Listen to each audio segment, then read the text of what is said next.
Bonjour peuple congolais, bonjour bande nyonso balanda biso toujours na cadre émission na bino to benga bongo face à la caméra o elekaka chaque jour na tongo na sango ya Congo o eza na plateforme ya Rimer de Kinshasa to benga. Vraiment merci na bino ndenge bo sabona, merci ndenge bo landa biso na nzela ya kolanda biso na ndenge pesa biso courage à chaque fois to pesa bino be information. Mais lelo to lingi to partager d'abord accord signé entre la République démocratique du Congo et l'Israël et accord conclu entre la République démocratique du Congo et les États-Unis d'Amérique.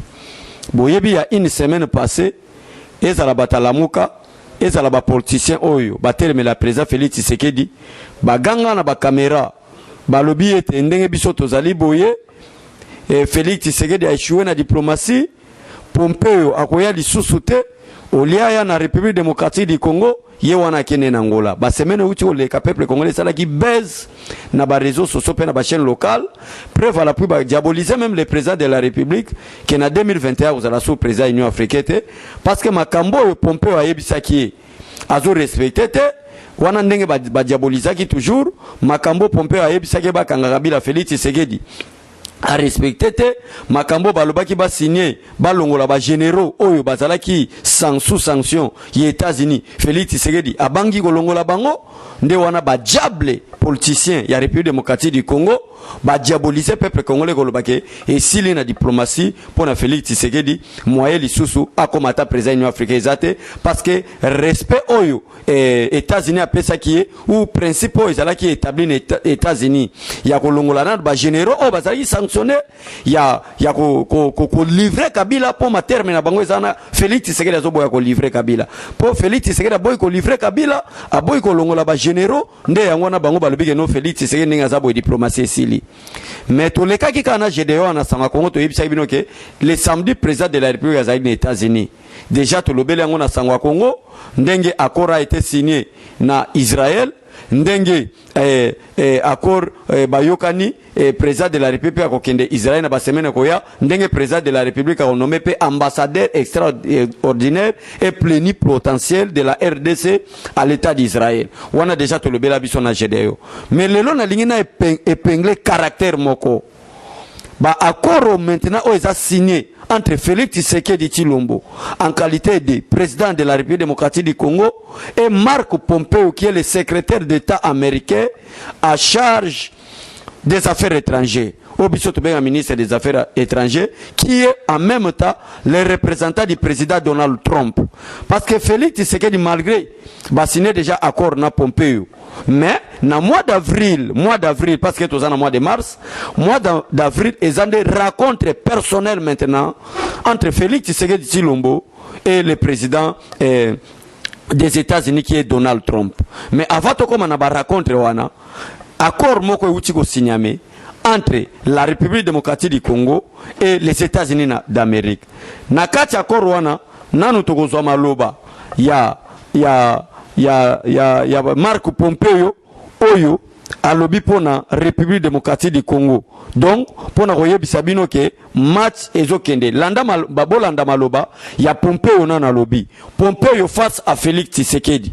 Pompeo alobi boy nous soutenons le programme de réforme du président visant à lutter contre la corruption et renforcer la démocratie et espérons que la RDC pourra continuer sur cette trajectoire positive. Wanezaki maloba après président Félix Tshisekedi koloba na Pompeo.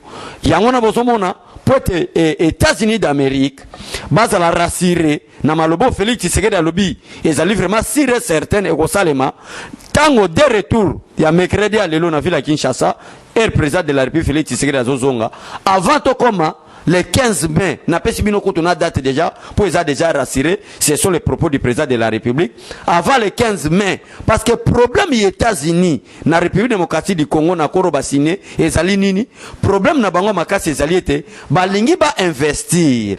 Même Donald Trump étant un milliardaire, en dehors même, il y a la présidente de la République, mais vu l'activité commerciale, c'est un milliardaire, alingi pe na domaine, il y a une entreprise à investir dans la République démocratique du Congo. Et tout ça, l'accord babengi État envers un État, c'est-à-dire la République démocratique du Congo et les États-Unis d'Amérique, place Oyo, États-Unis azana posa, asala ezine, et gobanda kosala, ordinateur, iPhone, donc téléphone, donc comme montage yabami touka et salema. Maintenant, souci États-Unis et Zala qui était, nous avons besoin d'abord, il y a financer même dans le domaine de la sécurité qui est leur priorité, mais nous voulons d'abord que généraux Oyo, bazali sanctionner balongwa. Nous voulons que au service, il y a lutte contre la corruption. Tant que Félix Akutani face il y a Marc Pompeo qui est le secrétaire d'État américain à répondre clair. Alors que dès mon retour na ville à Kinshasa qui est capitale congolaise, nazo eloka libosonga na Rosala, nazo nommé agence nationale de la lutte contre la corruption. Tango Marc Pompeo amoni eloko wana asepeli makasi mbalamoka lobike États-Unis akozala na soutien à 100% ya son excellence Félix Tshisekedi Tshilombo. Wapi bato balobaki ke États-Unis akosoutenir sous Félix Tshisekedi te. Wapi bato balobaki ke pona Félix Tshisekedi diplomatie esili. Mais na ba notion élémentaire nini RDC a bénéficié. La notion élémentaire, il y a accord signé entre la République démocratique du Congo et les États-Unis d'Amérique. Notion élémentaire, il y a liboso obisoto sepeli nangwezanin. Visa entre la République démocratique du Congo et les États-Unis d'Amérique est comme gratuit. Et comme gratuit. Même les colonisateurs nabiso la Belgique, totika la jamais qu'on kende na Belgique que tozo visa donc visa ezalate. Non, totika la okende bongote. Or que la Belgique ko zala kutu mboka oyo Congolais ko kende nenga lingi. Nenge ba français ba songa bande kona bango ba Brazzaville. Mais abiso comme pas. Mais accord maintenant Félix Tshisekedi envers le peuple congolais. Intérêt au peuple congolais maintenant comme une Congolais ko longwa awa sans après ça va frais à visa à qui États-Unis. Sans tant on a dit que va frais à visa et l'ingo le batte que to sala ngona loyenge. Et l'ingo le batte okolongola kaka $250 pour na ba frais administratifs, il y a ba formalité. Mais frais à visa ezala isusute. Premier bénéfice à Congo. Deuxième bénéfice, il y a accord maintenant parce que accord baso bengo accord moko triangulaire. Na kati accord wana Israël peut azali na kati accord. Na kati accord maintenant Israël a fongoli porte na ba centre de formation na bango. Il y a domaine il y a renseignement, pe na domaine il y a armée que le président de la République Félix Tshisekedi Tshilombo akoki ko tinda ba congolais, akoki ko tinda force du progrès, akoki ko tinda ba parlementaire debout, akoki ko tinda peuple congolais na Israël pour konde ko formation est gratuit. Gratuit. Kaka mbongo na bino ko faire déplacer ba congolais mbongo na bango ya kolia kuna mais c'est gratuit na kati ya accord ta la place degré diplomatie et même Félix Tshisekedi. Mais par rapport à accord oyo na lingina répondre un peu prince et banayebi ba comme on est bien te ceux qui prince et penge ceux qui prince et penge le babenga gaé mon frère ya lamuka qui est congolais mon frère prince et pengele politique basala ngondenge ko sala na ba émission mo so ba canal presse wana te mais politique ezali ba respect ya ba principe on se parvenir ko ba que diplomatie et quoi apporter rien. Mais pourquoi Fayoulou, candidat nayo, candidat malheureux, à chaque fois, alinga qui est de France, à chaque fois, il faut qu'il y ait des États-Unis. Et sa notion, c'est ça même la diplomatie. Pourquoi, monsieur Prince Epengele, on a créé l'Union africaine pour qu'il y ait la politique de bon voisinage entre États et envers un autre État. Pourquoi va créer Nations Unies, mon frère Prince Epengele, pour nous retenir sur les relations entre un État envers un autre État. Mais aux autres parvenus qu'on font là, au braquet mis sur minene wana na télévision, qu'on y a bisabatuke, diplomatie n'a rien à voir. Non, mon frère Prince Epengele. Non. Pour-il so ko sala bongo, aux autres parvenir qu'on douter na compétence, il y a président Félix Tshisekedi, Prince Epengele. Yo so kezaki la muka tena na kwa ko yebayo. Yo ko so kezaki diabolisation à Genève te. Nana kwa ko yebayo, Prince Epengele. Mais les lois aux autres parvenir qu'on douter. Mais s'il y a des gens qui sont aussi des corrupteurs, dans la République démocratique du Congo, votre frère Martin Fayulu est là-dedans. Quelqu'un qu'on a corrompu à cause de $1000 pour que na place il y a Ada Bombole Babi Sandri Kimbuta. Quelqu'un qui est incapable, malgré aujourd'hui qui est un grand gestionnaire, à qui on peut s'accorder en France. Ça c'est de la comédie. Cornine Martin Fayulu qui nous passe en France. Est-ce que Martin Fayulu est banni le professeur? Mais c'est Prince Epengele. Vous devez faire beaucoup attention. Bon, quand il s'attend que quand le président de la République parle, que maintenant il y a la liberté d'expression. Il y a la liberté de tous les Congolais. Ne croyez pas que la liberté c'est la libertinage, Prince. Vous devez avoir des limites. Vous devez savoir une chose, Prince Pengele, que la personne du président Félix Tshisekedi, c'est d'abord une institution qui est même protégée par la Constitution de la République démocratique du Congo. Faites attention. Faites attention. Yo zo ko bimisa biso soki appareil bazo benga Martin Fayulu. Papa ne to yebate, maman to yebate. Tous les bagnos sont pas mon biso mabe. Donc peuple congolais, vous allez vraiment rassurer makambo efongwami. Vraiment nzamba pambola bino. Mais mon frère, Seth Kikuni na yebite sokoza musulman. Na yebite sokoza muta franc-maçon. Mais nous au Congo, malgré l'autorisation qui système il y a religieux laïque mutu na mutu à dépendre na domaine ya na doctrine na ye, mais le Congo appartient aux chrétiens. Le Congo c'est pour les chrétiens. Et Félix Tshisekedi étant chrétien, la parole de Dieu, mon frère Seth Kikuni, parle depuis Mobutu.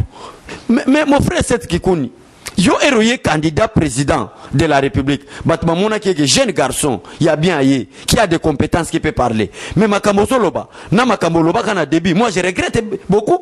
Na yebite, ceux qui peut comme corrompu.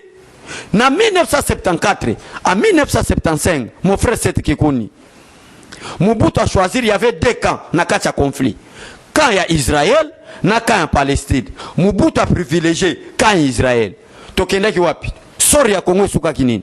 On était frappé par la malédiction. Il y avait deux camps na tribune des Nations Unies. Et Seigneur ba naso ba départager bango.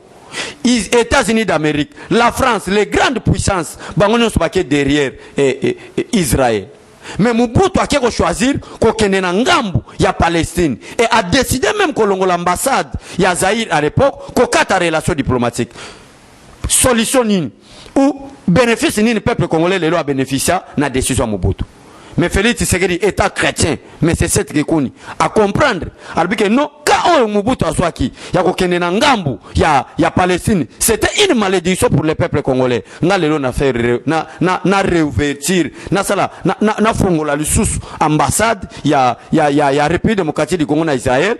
Peuple congolais azala en bon terme avec les peuples juifs conformément na Lilo Banzambe na psom paix na Genève on a psom balobi nous devons prier pour la paix de Jérusalem et on a Genève lebi Dieu bénira ceux qui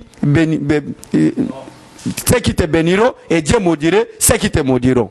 Félix Tshisekedi attaché na makambo wana mibale pour être lelo Congo ezala sauver. Mais lelo to bénéficier Israël a fongolé les biso ba porte, ba formation militaire, ba formation à renseignement et ko banda pesa na Israël à cause ya accord. Vraiment tala makambo to linga to ebisa bino to avertir peuple congolais. Merci na bande nyonso o balanda biso na tongo na face à la caméra. Merci partout na monde. Bobo sanateke Félix Tshisekedi zonga lelo qui vivra verra nzambe abattre bino ba famille na bino. Merci beaucoup. Eshima, votre magazine qui bat au rythme de l'actualité. Une réponse à vos besoins en information, un éclairage dans divers domaines. Impartial, documenté, instructif. Eshima au cœur de l'info. Retrouvez la nouvelle édition. Exclusivité. Sakumbi Molendo, le réformiste qui vient stopper l'hémorragie, suspension des fonctionnaires peu intègre, numérisation des titres fonciers et climat de confiance avec les collaborateurs, le nouveau gestionnaire des terres congolaises fixe les nouvelles règles de jeu. Focus, Lambert Mindi, Omalanga, le souverainisme comme un dogme. Redressement délaissé, Tomaluaka Losenjola, l'homme de la situation. Dossier Eshima, fini les vacances, vive les rentrées. De la politique au judiciaire, en passant par les scolaires, les derniers trimestres de l'année 2019 en RDC est décoiffant. Économie, BCC, un cadre des rétrocommissions et détournements à passer au peine fin. Découverte, Claude Ibalanki et Colomba, les coordonnateurs du MNS au centre de l'action de Félix Tshisekedi dans le Grand Lac. Les dialogues et pourparlers en RDC qu'en tire le peuple. Tubaou, la clé de la mythologie kassaïenne. Retrouvez l'intégralité du magazine Eshima dans les kiosques. Eshima Magazine, un nouveau standard d'information.